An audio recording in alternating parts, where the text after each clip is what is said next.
呢排咧相當之出名嘅。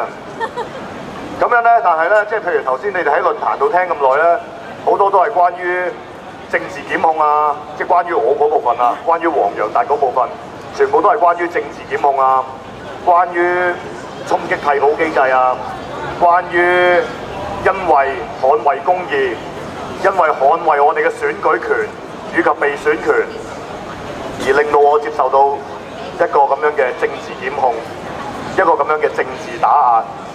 而嚟緊我係好有可能會因為呢個政治打壓咧，而其實已經判咗刑㗎啦，亦都好有可能咧因此就入獄。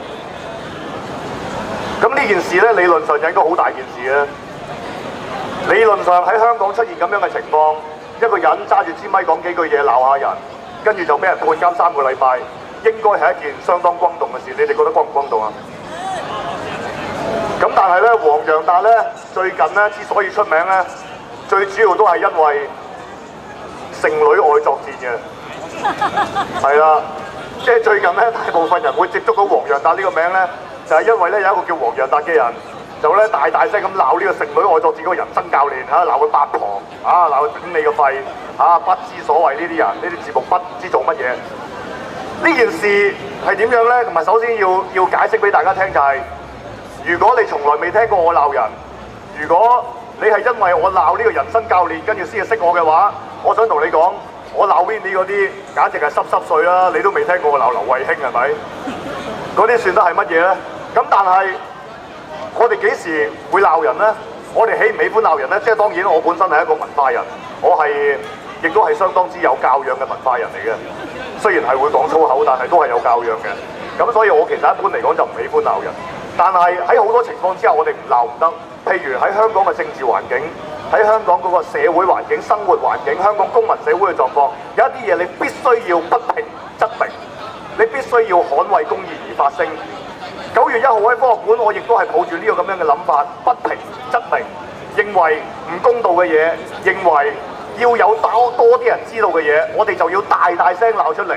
你想我收聲，我就越係要更大聲。呢個就係我哋抱持嘅信念。我哋其實鬧人鬧咗好耐㗎啦。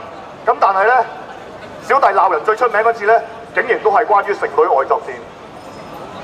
呢個顯示咗啲乜嘢咧？我哋睇翻我哋今日嘅題目：港人自救，全民動員，向港共政權說不。我哋講緊嘅係港人自救，全民動員。只有做到港人有自救嘅概念，要全民動員起上嚟。呢一下向港共政權說不嘅聲音，先至係夠大，先至係有力量嘅。如果你淨係揾一個人好大聲，好似黃毓民咁樣不斷咁向港共政權說不，說咗好多年，當然搞到個議會翻天覆地，但係我哋嘅效果仲係唔足夠。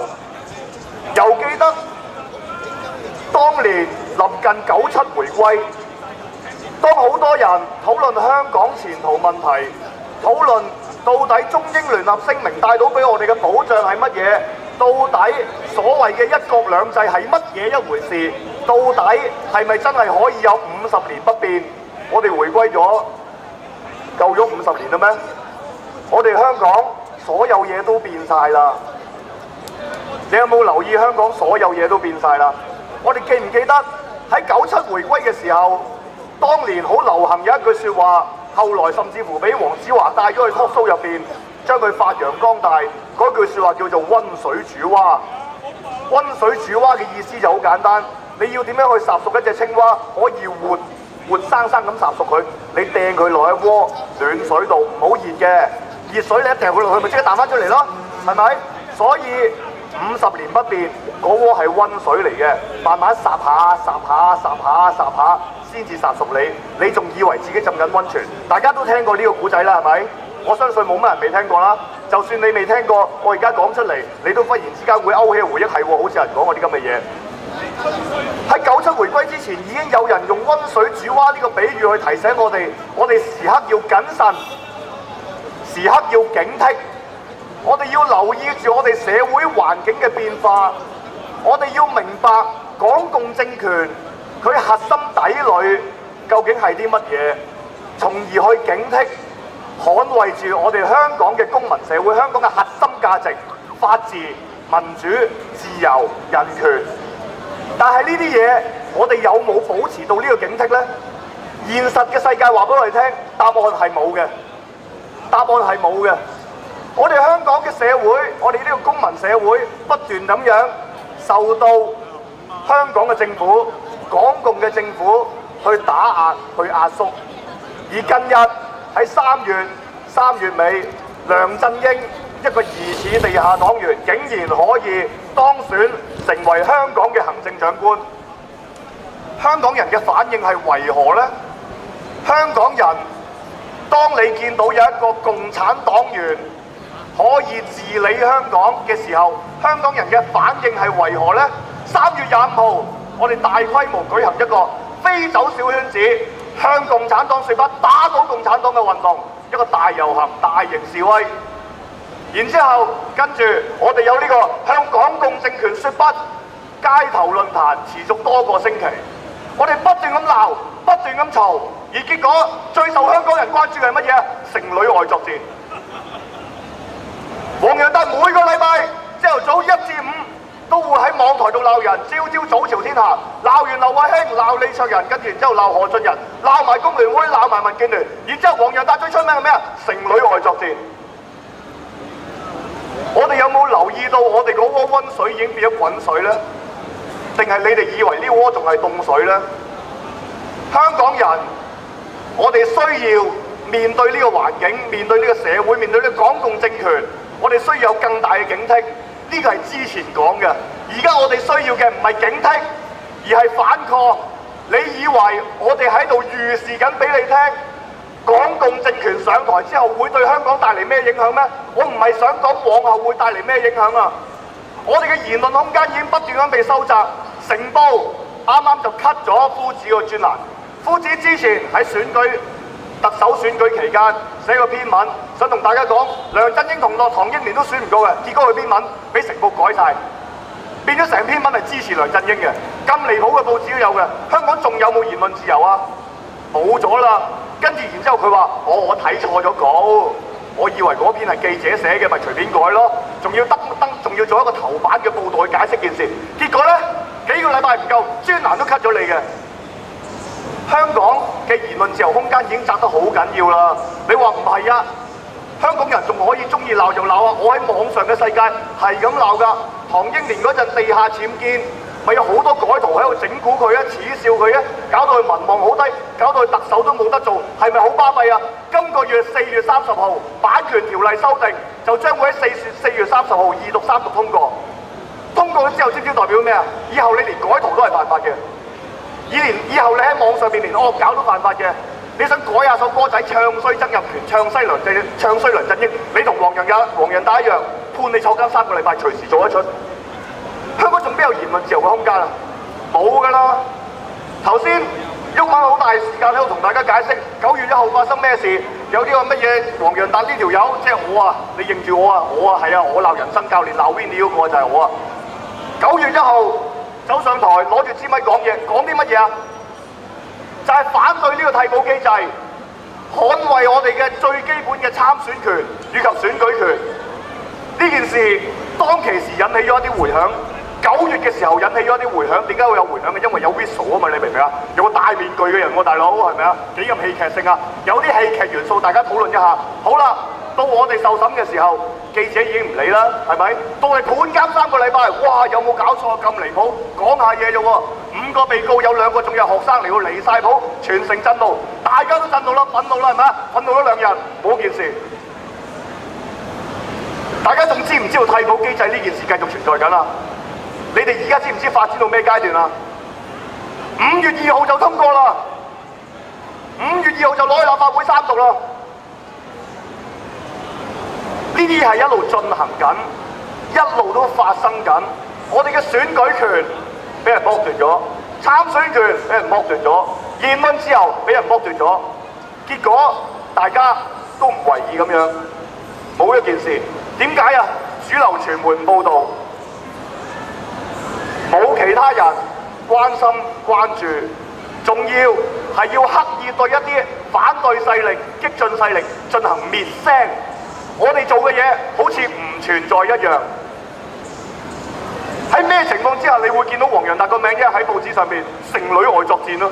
如果唔係剩女外作戰嘅話，我都唔出現添嘛喺傳媒上邊。點解啊？你唔夠娛樂性啊嘛！你講替補機制唔夠娛樂性啊嘛！你同大家講我哋點樣關顧呢啲小商鋪啊，關顧基層嘅生活啊，唔夠娛樂性。再加上你係激進派，你係反對派，你又唔肯去大和解，大和解飯局又冇請你憑乜嘢可以值得爭取到關注呢？咁爭取唔到關注，我哋係咪唔做呢？唔係，我哋喺地下度做。我哋喺地區度做，落地度做。我哋呢度搞論壇，我哋每區都搞論壇。我個禮拜喺九龍東搞幾個論壇，呢度個禮拜又搞。我哋靠我哋自己嘅力量，口耳相傳，人傳人，最後達至一個效果。一定要達至一個效果，就係要做到港人必須要知道自己係要自救，同埋一定要做到全民動員，嗰一聲向港共政權說不。呢一句說不先至係有力量嘅。喺今年立法會選舉年，啱啱完咗呢個咁樣嘅特首選舉，然之後傳媒就急不及待要公告俾大家聽，今年政壇嘅主要焦點就喺嗰個咁樣嘅超級區議會嘅全民嘅呢個咁嘅全港港區嗰個選舉上面，跟住嗰班泛民政黨就大家喺呢個又話出2條飛，嗰個又話出3條飛，又話要協調嗰啲咁樣。喂，你哋唔係話寸土必爭嘅咩？你哋唔係話要參加功能組別係為咗反對功能組別嘅咩？而家你又咁緊張個位？呢班咁嘅契弟，一到選舉年，個個都現形。除咗呢個咁樣嘅剩女外作戰備受大家關注之外，仲有幾個民生議題近日又係好熱炒嘅，例如港鐵加價。港鐵一加價，所有政黨都撲晒出嚟，我相信你哋喺地鐵站都收過呢單張啦，係嘛？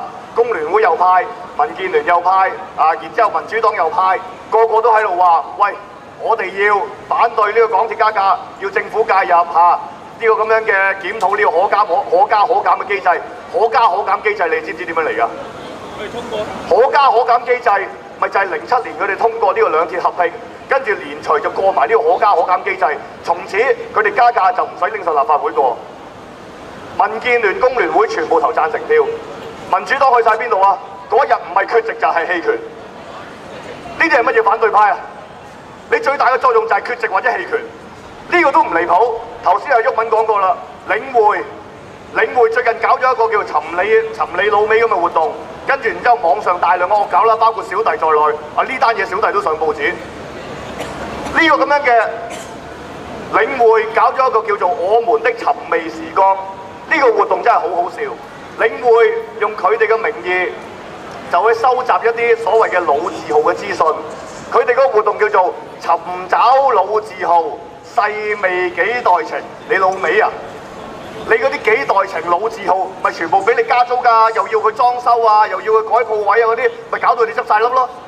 跟住然之後你話出本飲食指南介紹呢啲鋪頭，我想問你嗰本飲食指南係咪死亡筆記呢？係咪寫咗個名上去，跟住佢就會執嘅呢？好啦，出咗呢樣嘢出嚟，呢樣嘢當然好笑啦，大家當然就撲出嚟惡搞佢啦。我都有份啊！我而家仲搞緊，因為我覺得佢呢個活動咧太有價值啦。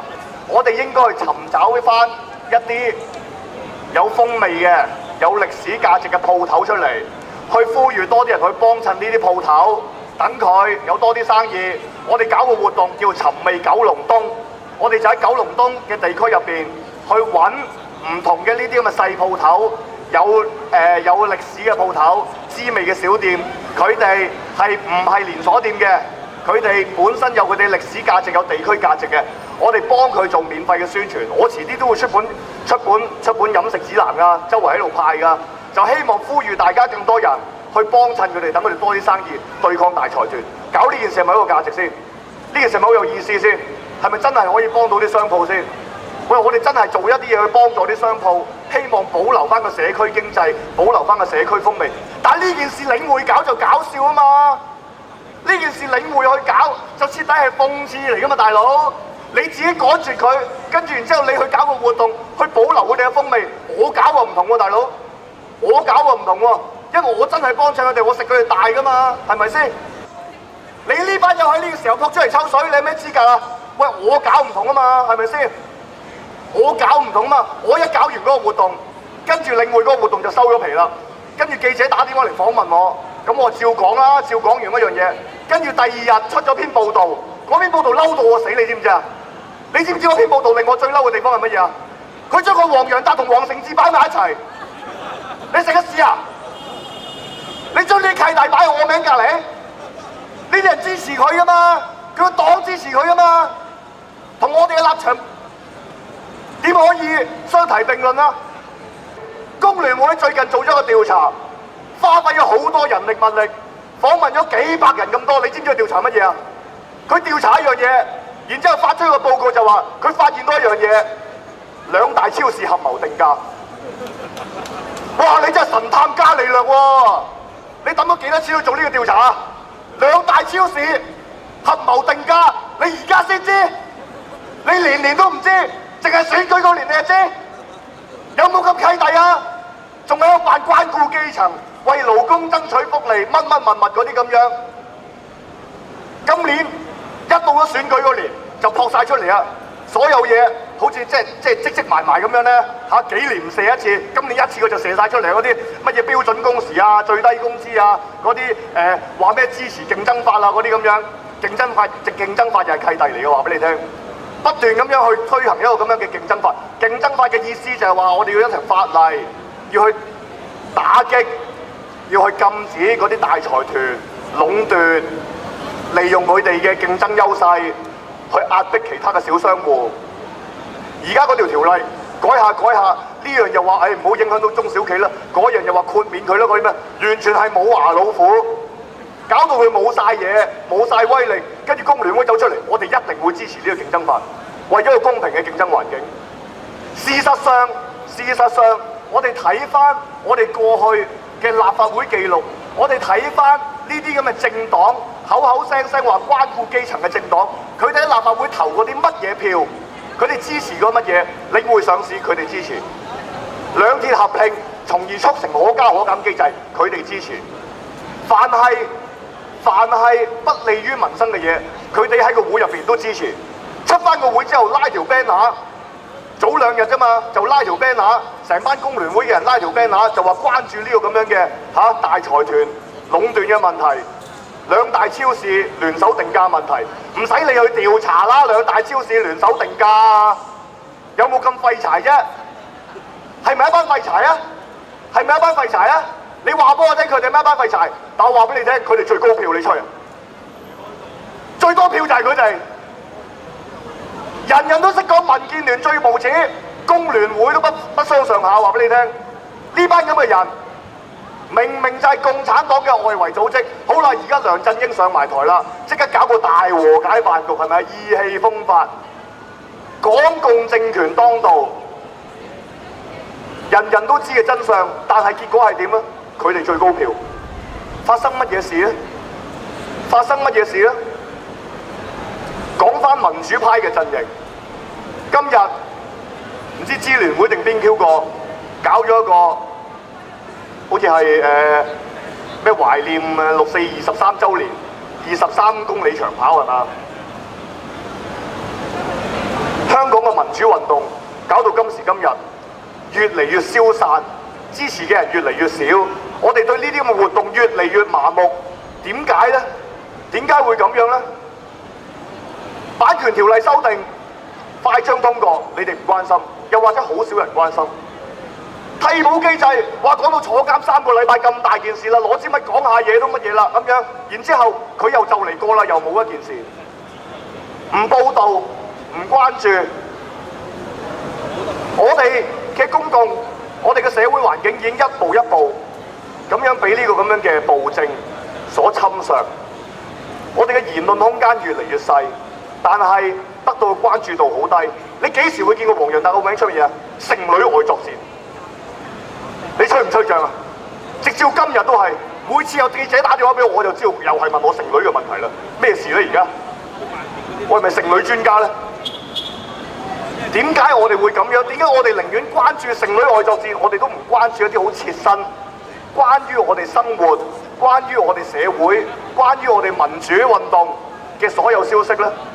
點解會咁樣咧？就係因為持續咗咁多年嘅民主運動，由8、9、6、4作為一個起點，到今時今日，好老實講，我哋都攰啦，我哋都消磨啦。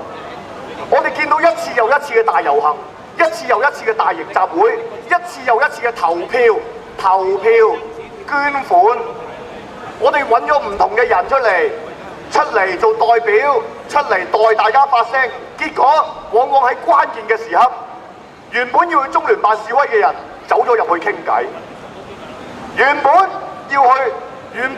係要抵制梁振英、抵抗梁振英嘅人，走咗去同佢和解，走咗去同佢有合作空間。事實上，香港人都已經對呢件事感覺到失望、厭惡，開始變得犬儒，唔再希望關心。但係事實上係唔係咁樣呢？事實上係唔係咁樣呢？你諗清楚一樣嘢，如果我哋真係完全沒有力量的話，如果人民嘅力量真係咁薄弱的話，梁振英佢就唔會喺度而家支支助助，唔夠膽認自己係共產黨員啦。因為佢知道佢一認咗，個反撲將會係相當之巨大。咁點解佢要顧慮個反撲巨大啊？咪就係證明大家嘅反撲係會有力量嘅咯。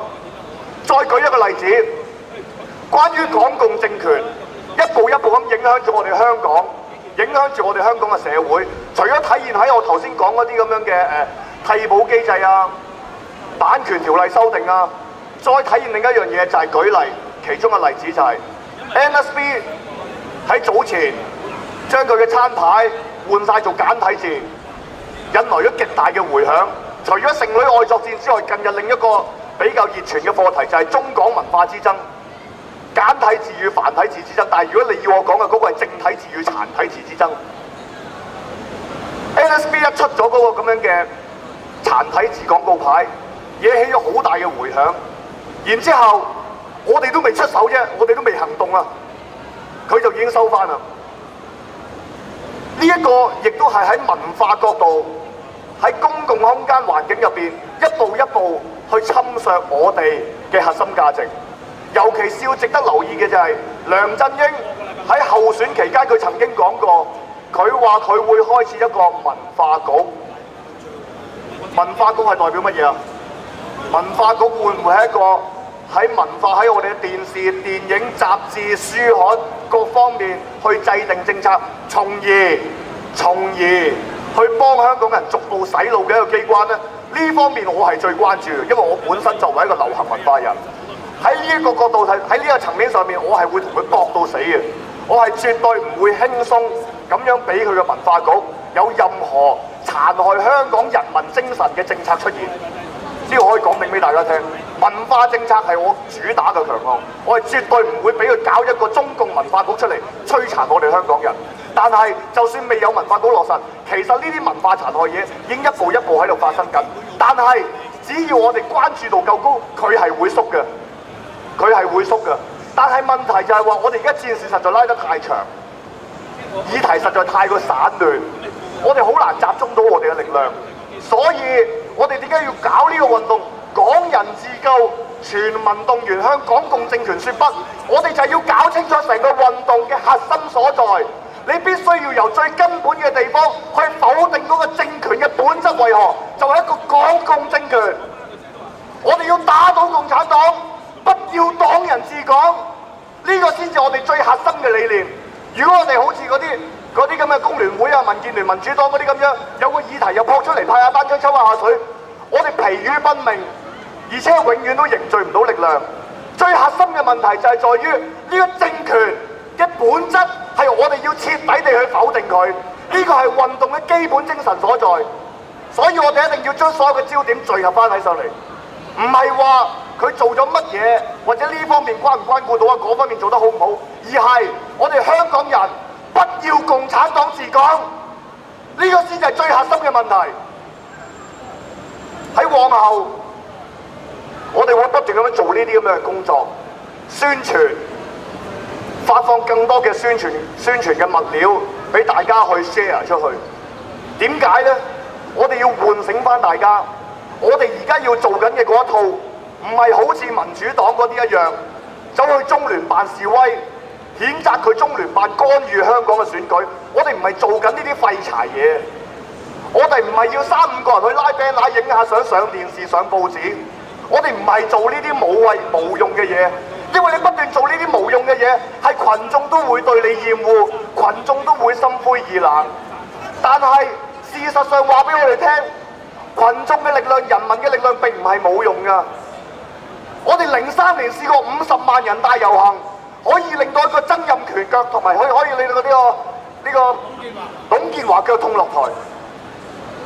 03年嘅50萬人大遊行可以令到董建華腳痛落台。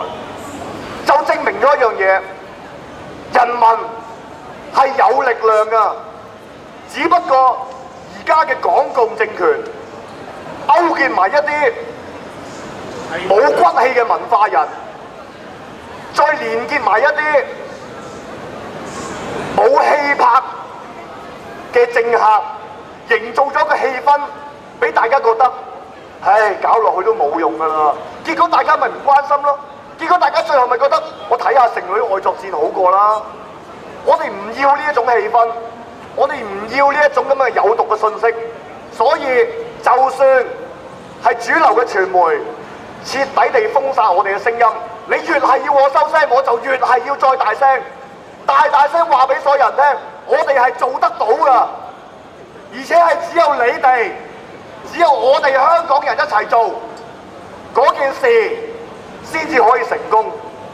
所以我哋會繼續推動呢一個港人自救、全民動員、向港共政權說不。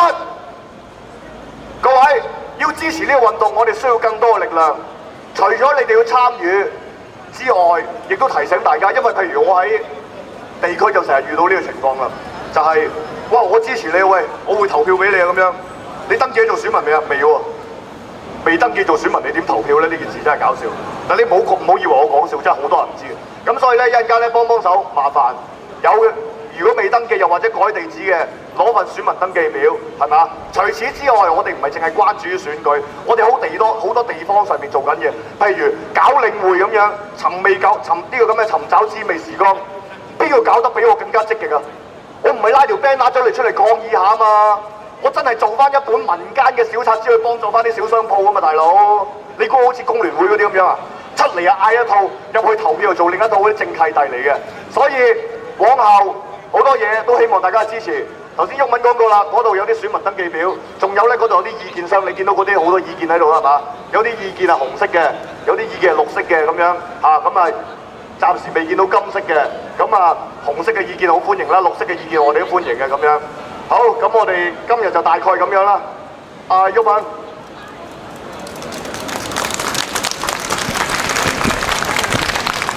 好嘅。